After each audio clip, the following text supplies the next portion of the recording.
Are you a beginner disc golfer who throws with a speed 14 disc? Are you still looking for the disc that flies perfectly straight for you? Maybe you have limited storage, budget issues, or not enough places to hide your discs. This is Mika, your average competition disc golfer. Current rating 896, max distance 130 meters, comfortable golf distance 110, and putter shot distance around 85 meters. Frisbee golf is kind of like a video game, and each player has their own playstyle. To help you in your search, I went through all of my discs to come up with 7 different builds. Each build has only 3 discs, and I leave it to you to choose which direction to go as a disc golfer. I assume you already have some knowledge about the flight numbers and what they mean. It's also useful to know the basic terms that disc golfers like to use. So let's start with the first build. The first one is the one disc build.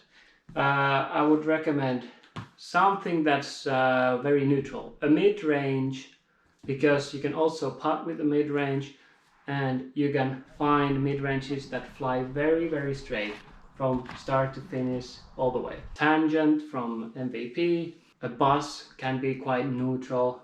The last 2 numbers are probably somewhere close to a 0. I will put down some discs that I think fit into this category. Another choice for the one disc build would be to pick something that is slightly more stable. You can have that finish, the fade. I think all the brands have the classic kind of mid-range that they think is the best all-around mid-range disc. Next build is the 2 disc build. Even with 2 discs you have so many different options. I would choose definitely a putter. Most beginners can throw most putters. A regular putter would be a good place to start for the 2 disc build. Now we can actually put them in a bag, because with 1 disc you don't need a bag. With 2 discs you need bag. The next disc would be fairway driver. One that is really popular is the Discmania FD, especially in the cheaper plastic. It flies pretty straight for a beginner. You could also go with perhaps a leopard. As I said, with putters the flight numbers don't matter as much as with the mid-range, and it also is true for the fairways. So with fairways the flight numbers start to matter a little bit more. There is more variation between the aerodynamic effects of the discs. That's the build. I put an MVP anode and S-line FD. Okay, number 3 on the list is the classic build. From the 2 disc build you just add a mid-range. So maybe I'll put the M3. M3 in the classic build. P2 from Discmania would be a classic putter, I think. It's classic. These are slightly stable. So maybe for a beginner it's a bit too stable, but I don't know. Like as I said, with putters, most people can throw most putters. The P2, definitely a classic. M3, I don't know, is that a classic maybe? The FD, definitely a classic. The 4th build is the beginner classic build. But we will change the discs from the slightly straighter or stable ones to more understable. So a leopard, flight number is 7, 5, -2 and 1. It's easier to turn over a leopard than, for example, a T-bird. So that's a beginner classic disc.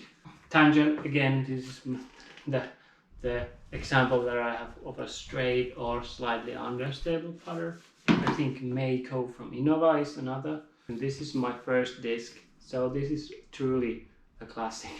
This is just a regular classic Aviar. It's super unstable. Aviar is not really a beginner disc, but in a way it is, because everyone can throw Aviar. With the putters, it doesn't matter. Number 5 is the all putter build. Slow putter speed, but we have different stabilities. I have 2 understable putters here. This is a proton anode, and for some reason it is understable. All the other anodes I've had are quite stable.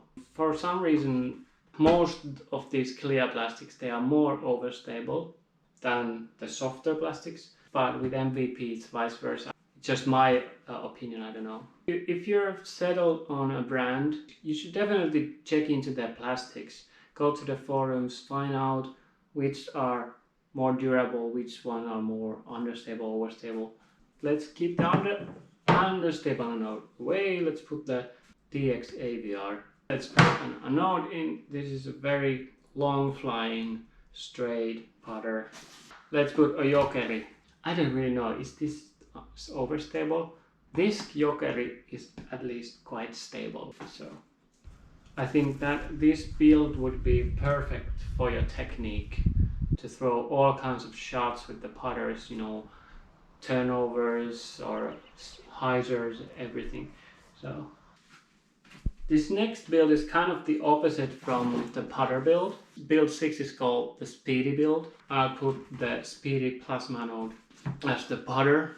And then we're gonna skip the mid-ranges altogether.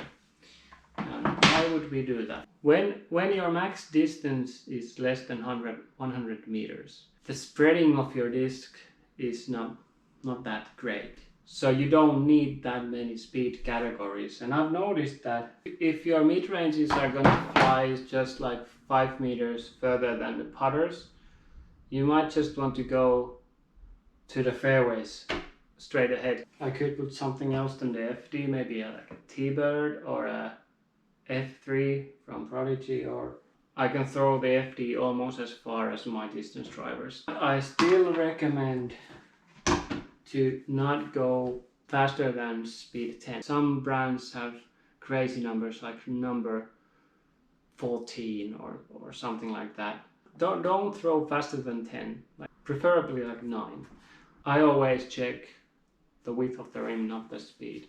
But this is the speedy build, so that's why we're gonna put a speedy 10 disc over here. Example would be the TD with a -2. You definitely want something understable as a beginner for your distance driver, because otherwise it's just gonna fade and not give you any distance.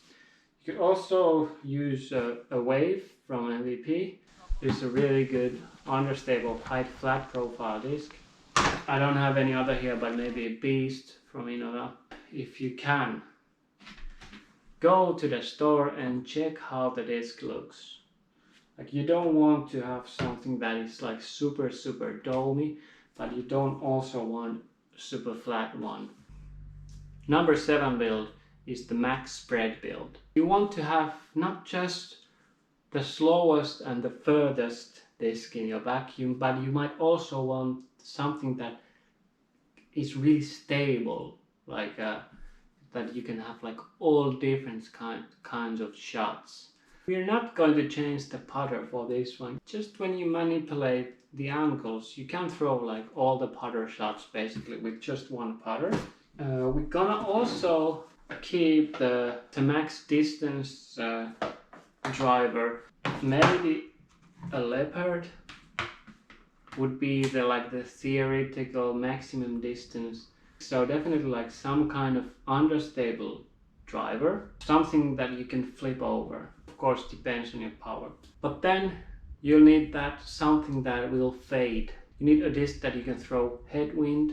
So the third disc for this build would be, first option is to go something like a Firebird. It's kind of a between disc between fairways and distance drivers. Of course, this is a little bit too much disc for most beginners, but this is the max spread build. The same kind of disc is a Fireball. This one is actually a super stable. Option for the max spread build is something like that's a bit too fast for a beginner. So something like a Destroyer. Probably gonna give you a little bit more skip, which can be a good or a bad thing, depending on situation. You can also go with the Neutron Trace. I really like this disc. For my power, golf distance is around 110 meters. This is a really good disc for that. That's why I have at least 4 traces I have. With 7 builds. It's really up to you what discs you buy. I think maybe the lesson here is that don't buy all the discs. Just like think about it and then stick with something. I had also planned to make a 5 and a 7 disc build, but in order to keep this video a bit shorter, I'm just gonna tell you what to include on top of those 3 disc builds. A very useful disc would be a kind of utility short super overstable disc, such as the Prodigy A2. A complete opposite to this kind of a disc would be something really understable that you can throw rollers or huge sky annies with. A third and last point to this video is that you might also want to consider buying duplicates for the discs that you most throw. So find a driver you like and just buy 2 or more of those. It's also a good idea to have 2 putters of the same color, stamp and weight. That's it for now. Let me know if you like this kind of a video and what kind of stuff you want to see in the future.